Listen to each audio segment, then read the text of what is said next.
Hi guys. Okay, I'm back. I wanted to do the video at Bixby Bridge because I thought that'd be like a really cool background versus my garage in my car. But there's a lot of people there and I was like, it's kind of awkward. So I'll just wait till I'm home in the privacy of my own house. Okay. But I did want to make a video today because I've talked about trauma bonds before, and I've learned about trauma bonds like a couple years ago, but honestly, like I didn't get it. Like I had no idea really like I knew about it, but I didn't really understand it. I didn't understand how it was pertained to me, like what it was doing in my life. So until like I had an experience like feeling like like realizing the trauma a while ago, and I made a video on it, but then yesterday I feel like I broke a really good trauma bond, and so I wanted to share that experience with you guys because I think it'll help you guys too. Like, I think that me sharing my journey will help, like, instead of me waiting till like I'm past it, like sharing in the middle of it, I think is what will help another person, like you could see where you're at and you could kind of follow along from there.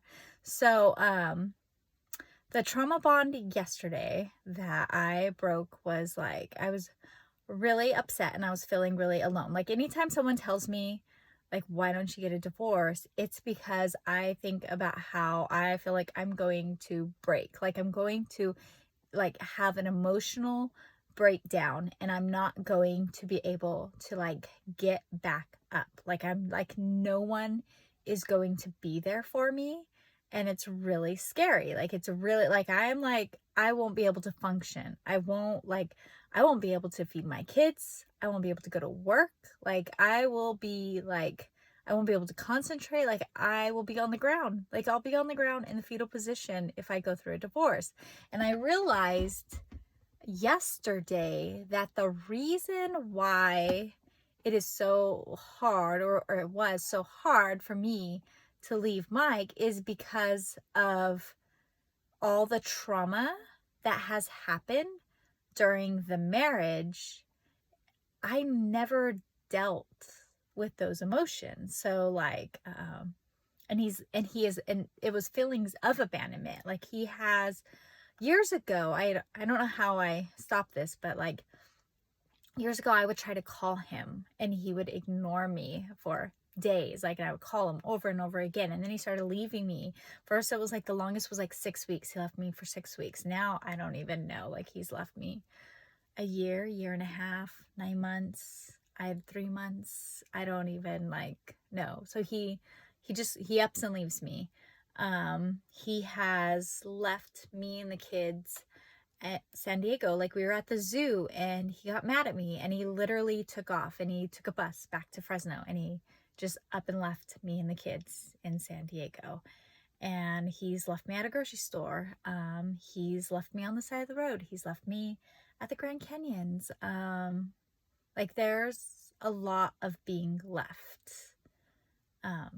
Yeah. And he's also like not come and picked me up, which has like been really scary for me. Like I've like sat with like a homeless person one night and I was so scared, and I felt bad that I was like scared of the guy because he was like really nice to me, but I was like, I don't know what you're gonna do. And I remember like calling Mike and just begging him, like, just come pick me up. Like I'm freaking out. I'm like super scared.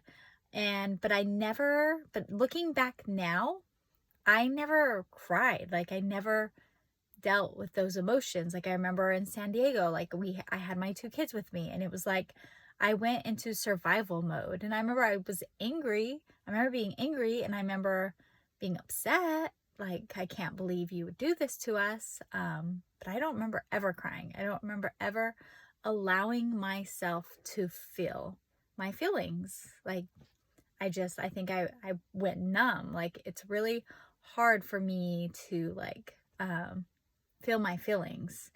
And looking like at all the situations, like I don't remember crying ever. I don't remember feeling my feelings. I remember getting angry. I remember being upset about it, but not really dealing with it. And so because of that, like because of having 17, 18 years of suppressed emotions from these traumas and not dealing with those feelings and expressing them out loud, like whether to Mike or whether to like on a paper or to another person, but like just internalizing all of that, then like when I think about getting a divorce, what happens is during a divorce, a divorce is going to force you to face, to deal with emotions that you haven't dealt with before. And that's the trauma bond right there. Let me say that again, because it's really like, it's so huge. Like, I've heard of trauma bonds, but I've never heard it explained in a way that makes sense. When you go through a separation, when you go through a divorce, it forces you to deal with undealt with emotions, not just with the divorce, but in general, in your whole entire life.